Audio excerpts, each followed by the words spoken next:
Finally this evening, Maine's woods have a deep history of logging. According to the Maine Forest Service, the industry provides some 20,000 jobs and billions of dollars to the state's economy.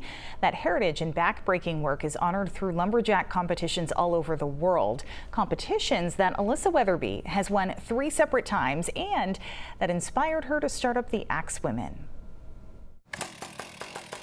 The sounds of a chainsaw firing up and a crowd cheering, and the smell of freshly cut pine, all part of the Axe Women Loggers of Maine show, traveling to fairs and competitions all over New England and beyond. It's a competition, so the ladies that we have here are world champions, collegiate champions, world record holders.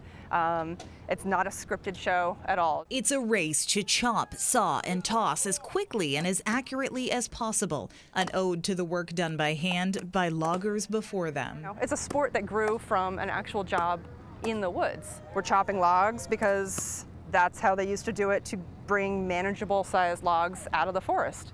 And we're using the old-fashioned crosscut saws. And these are all, it's all a sport that came from an actual job.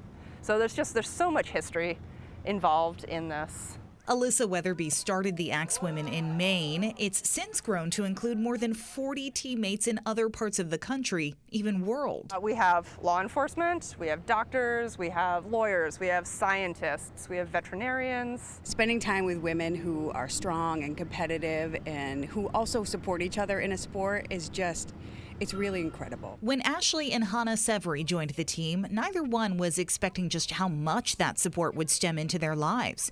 This sport has pushed Ashley to lose more than 100 pounds and get healthier mentally at the same time. Just changed my life, that's for sure. And Hannah has 5 kids, including twin 4-year-olds. In the midst of a busy life, she makes this a priority.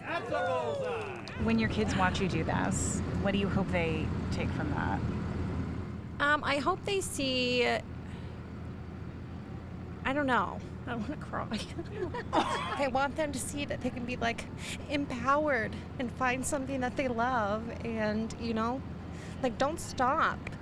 You can do it no matter how busy your schedule is or what's going on, your age, your weight, your height, none of it matters so long as you're determined in yourself to go through and do it. In fact, our conversation alone was so inspiring, I had to give it a shot.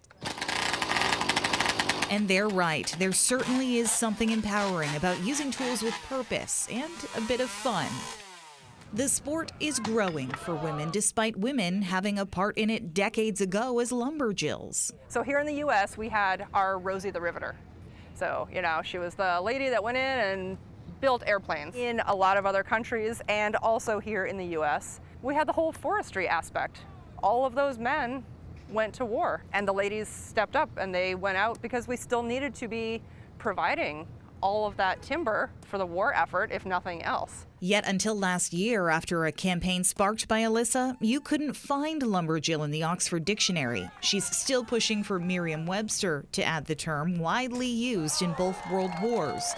In the meantime, she and her teammates are happy to be a part of the movement, getting more female representation at shows and competitions. We did an Axe Woman show, and one of the little girls said to me, "I want to be an Axe Woman someday."